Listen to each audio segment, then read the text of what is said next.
Eyebrow சாஃப்ட்வேரில் Aadhaar card upload பண்ணும்போது இந்த மாதிரி எரர் வருது சில பேருக்கு. அந்த எரரை வந்து எப்படி நம்ம சரி பண்ணலாம், சிம்பிளான வழி தான்.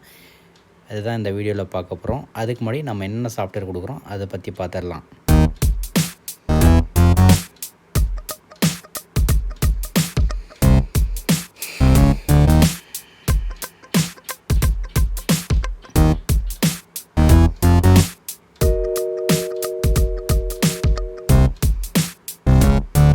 இப்போது நம்ம சாஃப்ட்வேர் வந்து ஓப்பன் பண்ணும்போது ஆதார் கார்டு அப்லோடு பண்ணால் இந்த மாதிரி எரர் வருது. அது வந்து ரொம்ப எளிமையான வழி தான்.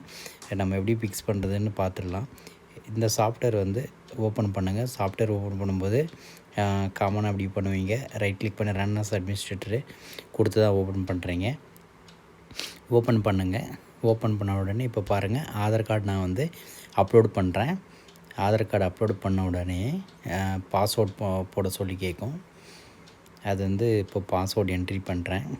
என்ட்ரி பண்ணிவிட்டு ஓகே கொடுக்குறேன். ஓகே கொடுத்த உடனே நிறைய பேர் வந்து ஃபேஸ் பண்ணுற இஷ்யூ வந்து இப்போது எனக்கும் இங்கே காமிக்குது, எரர் காமிக்குதா. இது வந்து எப்படி சால்வ் பண்ணுறதுனா ரொம்ப சிம்பிளான வழி தான். இதுக்குள்ள ஈப்ரோ சாஃப்ட்வேரு ஃபோல்டருக்குள்ளே ஒரு 4 ஃபைல் போடணும். அவ்வளோதான். அந்த 4 ஃபைல் நீங்கள் போட்டுட்டிங்கன்னா இந்த எரரே வராது.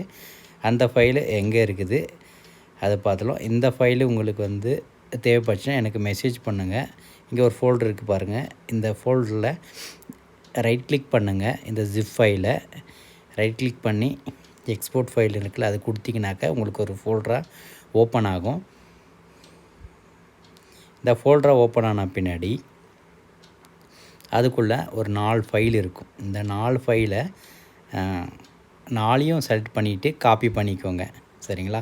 இந்த 4 ஃபைலையும் செலக்ட் பண்ணி காப்பி பண்ணுங்கள். இந்த ஃபைல் எடுத்துகிட்டு போயிட்டு ஈப்ரோக்குள்ளே போட போகிறோம். ஈப்ரோ மேலே ரைட் கிளிக் பண்ணணும். சரிங்களா? இது க்ளோஸ் பண்ணிடலாம். ஈப்ரோ ஐக்கான் மேலே ரைட் கிளிக் பண்ணுறோம். Open file location. இங்கே இப்போ வந்து இந்த விண்டோ வந்து பெருசாக்கிக்கோங்க. சின்னதாக இருந்தால் இங்கே சைடில் வந்து நீங்கள் ரைட் கிளிக் பண்ணி பேஸ்ட் கொடுங்க. சரிங்களா? பேஸ்ட் கொடுத்திங்கன்னா அந்த 4 ஃபைல் ரீப்ளேஸ்மெண்ட் கேட்கும். சம்டைம்ஸ் அந்த ரீப்ளேஸ் கொடுங்க. கொடுத்துட்டு அப்படி கண்டினியூ கொடுங்க. இந்த மாதிரி மெசேஜ் வரும். டூ திஸ் ஆல்னு கூட நீங்கள் டிக் மார்க் கொடுத்துட்டு கண்டினியூ கொடுங்க. கண்டினியூ கொடுத்தா உங்களுக்கு வந்து அந்த 4 ஃபைல் இதுக்குள்ளே பேஸ்ட் ஆகிடுச்சு. அவ்வளோதான், உங்களுடைய ப்ராப்ளம் இனி சால்வ்டு. சரிங்களா? இப்போ வந்து நான் வந்து சாஃப்ட்வேர் ஓப்பன் பண்ணுறேன். ஓப்பன் பண்ணி ஆதார் கார்டு அப்லோட் பண்ணி பார்க்குறேன். இந்த ஃபைல்ஸ் வந்து நீங்கள் யார்கிட்ட இருந்தாலும் பரவாயில்ல, என்னுடைய வாட்ஸ்அப் வந்து மெசேஜ் பண்ணுங்கள். நான் வந்து அந்த ஃபைல்ஸ் வந்து உங்களுக்கு அனுப்பிச்சி விட்றேன். நீங்கள் வந்து யூஸ் பண்ணி பயன்பெறுங்க. இப்போ வந்து ஆதார் கார்டு அப்லோட் பண்ணுறேன். ஆதார் கார்டு அப்லோட் பண்ணிவிட்டு இப்போது பாஸ்வேர்ட் போடுறேன். ஓகே கொடுக்குறேன். இப்போ பார்த்தீங்கன்னா அழகாக வந்து ஆதார் கார்டு ஓப்பன் ஆகிடுச்சு. இந்த ஆதார் கார்டு உங்களுக்கு பிளராக தெரியும். ஏன்னா யூடியூப் கைட்லைன்ஸ் படி ஆதார் கார்டு வந்து ஐடி கார்ட்ஸ் வந்து காட்டக்கூடாது. இப்போ கலர் ஆதார் கூட போடுறேன். கலர் ஆதார் கார்டு போட்டாலும் உங்களுக்கு அப்படியே நீட்டாக எந்த பிரச்சனையும் இல்லாமல் உங்களுக்கு ஓப்பன் ஆகும். என்னுடைய நம்பர் வந்து இந்த இங்கே கொடுக்குறேன். இந்த நம்பருக்கு வந்து மெசேஜ் பண்ணுங்கள் உங்களுக்கு தேவைப்படுறவங்க. நான் இந்த ஃபைல்ஸை உங்களுக்கு அமுச்சு வைக்கிறேன். சரிங்களா? இன்னும் சில பேருக்கு வந்து ஈப்ரோ சாஃப்ட்வேர் வந்து ஓப்பனே ஆகலைன்ற மாதிரி சொல்கிறீங்க. ஐக்கான் ஓப்பன் பண்ணாலும் அந்த ஐக்கானோட நிற்கிதுன்னு சொல்கிறீங்க. அவங்களும் வந்து சாஃப்ட்வேர் மேலே ரைட் கிளிக் பண்ணி ஓப்பன் ஃபைல் லொக்கேஷன் கொடுங்க. ஓப்பன் ஃபைல் லொக்கேஷன் கொடுத்துட்டு என்ன பண்ணுறீங்கன்னா, சரிங்களா, ஓப்பன் ஃபைல் லொக்கேஷன் கொடுத்துட்டு இந்த ஃபைலில் வந்து கீழே லாஸ்ட்லேருந்து பார்த்தீங்கன்னா பிரிண்டர் என்ற ஒரு ஆப்ஷன் இருக்கும். சரிங்களா? அந்த பிரிண்டர்ன்ற ஆப்ஷனை வந்து அது மட்டும் டெலீட் பண்ணுங்கள். வேறு எதுவுமே டெலீட் பண்ணக்கூடாது. இந்த பிரிண்டர்ன்றது மட்டும் நீங்கள் டெலீட் பண்ணுங்கள். இது மட்டும் டெலீட் பண்ணிவிட்டு இப்போது இந்த விண்டோவை க்ளோஸ் பண்ணிடுங்க. இப்போ சாஃப்ட்வேரை ஓப்பன் பண்ணுங்கள். உங்களுக்கு வந்து 100% வந்து உங்களுக்கு ஓப்பன் ஆகும்.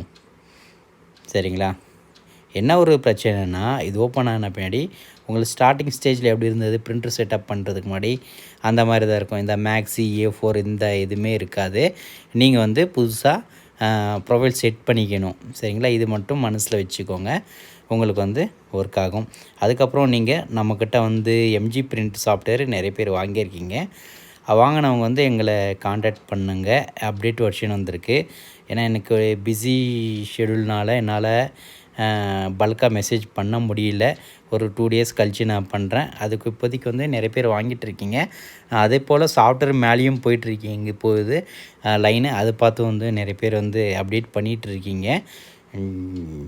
ஸோ இந்த எப்படி அப்டேட் பண்ணணும், அப்டேட் பண்ணுறது ஓகே தான். இதில் இன்னும் 2-3 ஃபைல் இன்ஸ்டால் பண்ணணும். அப்போ தான் உங்களுக்கு வந்து பேக்ரவுண்ட் ரிமூவ் ஆகிறது, இந்த விஷயங்கள்லாம் ஸ்மூத்தாக நடக்கும். அதுக்கான வீடியோ வந்து நான் வந்து இன்னும் 1 or 2 டேஸில் வந்து உங்களுக்கு போடுறேன். சரிங்களா? நன்றி, வணக்கம். ஈப்ரோ யூஸ் பண்ணுற உங்கள் நண்பர்கள் தெரியாதவங்களுக்கு இந்த விஷயத்தை வந்து ஷேர் பண்ணுங்கள். இந்த வீடியோவை சப்ஸ்கிரைப் பண்ணி வச்சுக்கோங்க. அப்போ தான் நம்ம சிஎஸ்சி சம்மந்தமான சாஃப்ட்வேர்கள் வந்து அப்டேட்ஸ்கள் உங்களுக்கு கிடைக்கும். தேங்க்யூ.